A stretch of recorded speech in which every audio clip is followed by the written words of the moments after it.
Most of the southern region of the United States falls under the Bible Belt, which means Christian doctrine has a great influence over the laws and policies in those areas. This includes parts of Texas.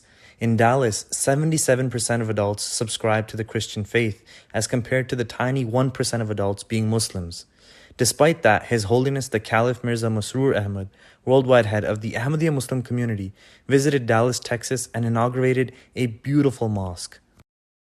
When the one God who Muslims worship is the Lord of all mankind, Christians, Jews, Hindus, Sikhs, or the people of other religions, and the people who have no faith, then how could it be that a Muslim would ever cause trouble or be a source of grief for others? Rather, a sincere Muslim would always desire to bestow comfort, to be a source of peace, and to establish love and harmony with all other people.